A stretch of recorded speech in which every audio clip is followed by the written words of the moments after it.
Bro, అంబులెన్స్కి trauma అంబులెన్స్కి difference ఏంటి? Trauma అంబులెన్స్లో మనకి ఎయిర్వే మేనేజ్మెంట్, పారామెడికల్ అంటే ప్రీ మెడికల్ కేర్, హాస్పిటల్కి వెళ్ళే వరకు కావాల్సిన కేర్, ఇంట్యుబేట్ చేయాలన్నా, వెంటిలేటర్ సపోర్ట్ కావాలనుకున్నా, ఏదైనా స్పైన్ ఇమ్మొబిలైజేషన్స్, ఇంకా వేరే మేనేజ్మెంట్స్ ఏమన్నా కావాలన్నా టూల్స్ ఉంటాయి, కొన్ని రిససిటేషన్ టూల్స్ అలాంటివన్నీ. అదే మన నార్మల్ అంబులెన్స్లో అయితే అలాంటివి ఏమీ అవైలబుల్ ఉండవు. బేసిక్గా పేషెంట్ని ఎక్కించుకుని తీసుకెళ్ళి హాస్పిటల్ ఎమర్జెన్సీలో వదిలిపెట్టేసేయడం వరకు నార్మల్ అంబులెన్స్ పని. అందులో మనకు డ్రైవర్ ఉంటాడు.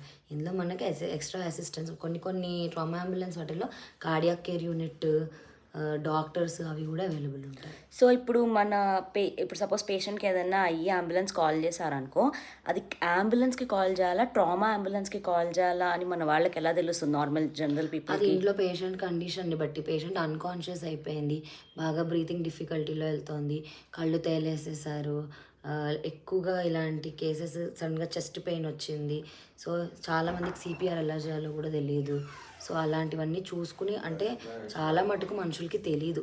ఫోన్ చేసి ఇలా కండిషన్ ఉంది తీసుకురండి అన్నప్పుడు అంబులెన్స్ తీసుకుని వచ్చేస్తారు. కొంచెమైనా నాలెడ్జ్ ఉన్న వాళ్ళు అయితే ఈ అంబులెన్స్ పంపించండి, ఆ అంబులెన్స్ పంపించండి అని చెప్పగలుగుతారు. ఒకే నెంబర్ రెండిటికి. So were there any cases where trauma ambulance was needed but you only had regular ambulance? అలాంటప్పుడు మీరు ఏం చేస్తారు? మేము ఛత్తీస్గఢ్లో పనిచేసినప్పుడు రూరల్ ఏరియాస్లో ఒక కేసు ఇంట్యుబేట్ చేసాము. మా హాస్పిటల్లో అప్పుడు 2 వెంటిలేటర్స్ ఉండినాయి.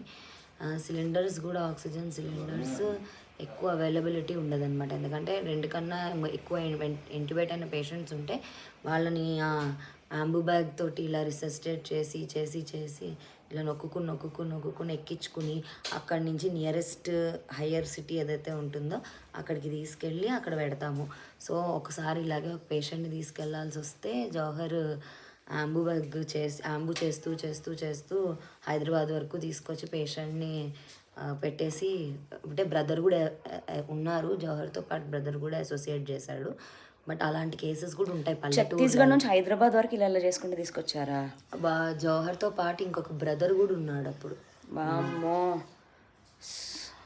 అలా ఉంటాయి కేసులు. ఓకే, సో అంబులెన్స్కి ట్రామా అంబులెన్స్కి అది డిఫరెన్స్. సో ఎప్పుడు దేన్ని కాల్ చేయాలి సపోర్ట్, దేన్ని కాల్ చేయాలి అని చెప్పి ఆ అవేర్నెస్ అనేది ప్రతి ఒక్కళ్ళకి ఉండాలి. దిస్ ఇస్ క్రిటికల్ కాబట్టి I hope this video helps.